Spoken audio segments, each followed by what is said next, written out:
एक ऐसी जगह जहाँ समय रुक जाता है, जहाँ मौत का डर मिट जाता है, जहाँ हर सांस में बस एक ही नाम गूंजता है, महाकाल महाकाल।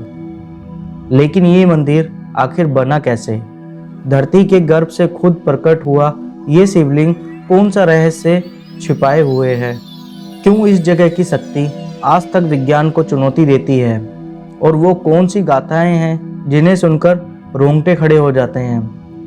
उज्जैन की धरती पर बसा ये मंदिर सिर्फ पत्थरों का ढांचा नहीं, ये वो जगह है जहां भगवान शिव खुद महाकाल बनकर विराजते हैं। कहते हैं जहां की एक झलक से ही अकाल मृत्यु टल जाती है और यहाँ की भस्म आरती आपको जीवन और मृत्यु का असली अर्थ समझा देती है। आइए आज हम आपको ले चलेंगे उस रहस्यमयी यात्रा पर। वीडियो को आखिर तक देखिए, क्योंकि जो सच आप जानने वाले हैं वो आपकी आस्था को और मजबूत कर सकता है। वीडियो शुरू करने से पहले अगर आप हमारे चैनल पर नए हो तो हमारे चैनल को ज़रूर सब्सक्राइब करें और कमेंट में जय महाकाल ज़रूर लिखें। और आप महाकाल के सच्चे भक्त हो तो इस वीडियो को एक लोगों को ज़रूर शेयर करें। उज्जैन भारत के 7 पवित्र मोक्षदायिनी नगरों में से एक है, जहाँ की गलियों में सिर्फ इतिहास नहीं बल्कि युगों की गूंज सुनाई देती है। स्कंद पुराण के अनुसार जब ब्रह्मांड की रचना हुई तभी महाकालेश्वर ज्योतिर्लिंग की स्थापना भी हुई। कहते हैं जब भगवान शिव ने ब्रह्मा और विष्णु को अपने अनंत स्वरूप का अनुभव करवाया तब 12 ज्योतिर्लिंगों की स्थापना हुई और इन्हीं में से एक है उज्जैन का महाकालेश्वर मंदिर। परंतु महाकालेश्वर बाकी ज्योतिर्लिंगों से बिल्कुल अलग है, क्योंकि यहाँ शिवलिंग स्वयंभू है, अर्थात यह किसी ने बनाया ही नहीं, यह धरती के गर्भ से स्वयं प्रकट हुआ। यह बात इसे सबसे रहस्यमयी बना देती है। इतिहास के पन्नों को पलटें तो कई कहानियां सामने आती हैं। सबसे प्रचलित कथा है रत्नाकर नामक राक्षस की। कहा जाता है कि प्राचीन काल में उज्जैन में एक शक्तिशाली राक्षस था जो तपस्या करके अजेय हो गया था। उसके अत्याचारों से लोग परेशान हो चुके थे। तब भक्तों की रक्षा के लिए भगवान शिव ने महाकाल का रूप धारण किया और उस राक्षस का वध किया। इसी स्थान पर शिवलिंग प्रकट हुआ और इसे महाकालेश्वर कहा गया, यानी काल को भी पराजित करने वाला। मंदिर की संरचना भी अपने आप में अद्भुत है। जहाँ 5 मंजिला मंदिर है, जिसमें महाकालेश्वर का गर्भगृह सबसे निचले तल पर स्थित है।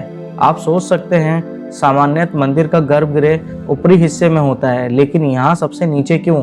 दरअसल इसका गहरा रहस्य है। माना जाता है कि महाकालेश्वर पाताल लोक अपनी शक्तियाँ पहुँचाते हैं। यही कारण है कि शिवलिंग धरती के गर्भ में स्थापित है। यह व्यवस्था वास्तुशास्त्र और ऊर्जा विज्ञान के अनुसार भी विशेष महत्व रखती है। मंदिर में प्रवेश करते ही जो गहरी ठंडक और ऊर्जा का अनुभव होता है वह केवल आध्यात्मिक नहीं बल्कि वैज्ञानिक भी है। चूना पत्थर और विशेष पत्थरों से बनी दीवारें नमी को सोखती हैं और एक अद्भुत ऊर्जा प्रवाह बनाए रखती हैं। अब बात करते हैं उस अनोखी परंपरा की जिसे देखने लाखों लोग रोज आते हैं, भस्म आरती। महाकालेश्वर ही ऐसे भगवान हैं जिन्हें हर सुबह शमशान की राख से श्रृंगार किया जाता है। यह राख साधारण नहीं होती, यह चिता की भस्म होती है। सोचिए, मृत्यु का प्रतीक मानी जाने वाली भस्म जहाँ जीवन और अमर तत्व का संदेश देती है। भस्म आरती का मतलब है शरीर नश्वर है लेकिन आत्मा अमर है।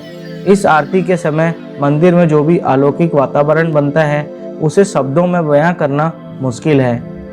ढोल नगाड़ों की आवाज, शंखनाद और मंत्रोच्चार के बीच जब पुजारी महाकाल को भस्म से सजाते हैं तो ऐसा लगता है मानो स्वयं समय रुक गया हो। लेकिन रहस्य यहीं खत्म नहीं होता। कहा जाता है कि इस मंदिर में महाकाल की उपस्थिति इतनी प्रबल होती है कि जहां मृत्यु का भय समाप्त हो जाता है।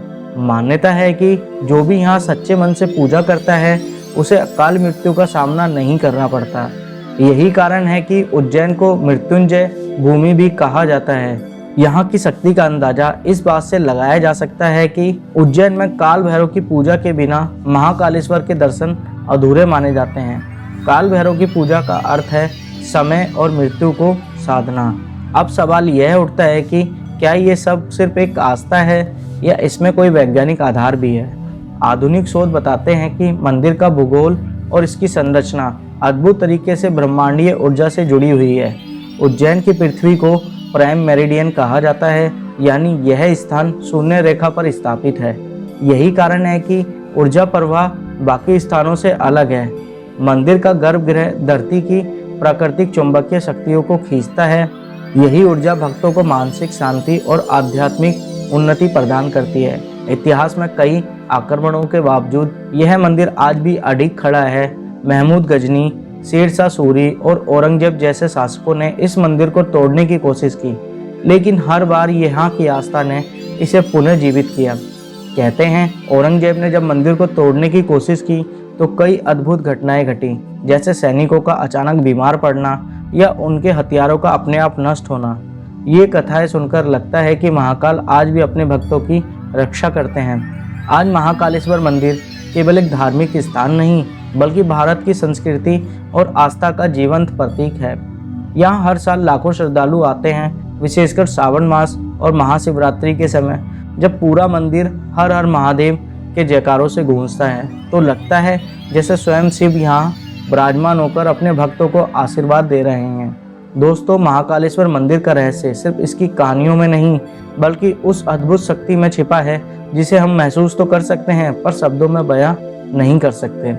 यह स्थान हमें याद दिलाता है कि समय, मृत्यु और जीवन सब महाकाल के अधीन है, जहां आकर इंसान समझ पाता है कि शरीर नश्वर है लेकिन आत्मा अमर है। यही है महाकाल की सच्ची महिमा और यही है उज्जैन की इस अद्भुत मंदिर का असली रहस्य। तो अगली बार जब आप उज्जैन जाएं तो केवल दर्शन ही ना करें, बल्कि उस शक्ति को महसूस करें जो सदियों से यहाँ प्रवाहित हो रही है। क्योंकि महाकालेश्वर मंदिर सिर्फ एक स्थान नहीं, बल्कि वह द्वार है जहाँ से अनंत की यात्रा शुरू होती है। जय महाकाल।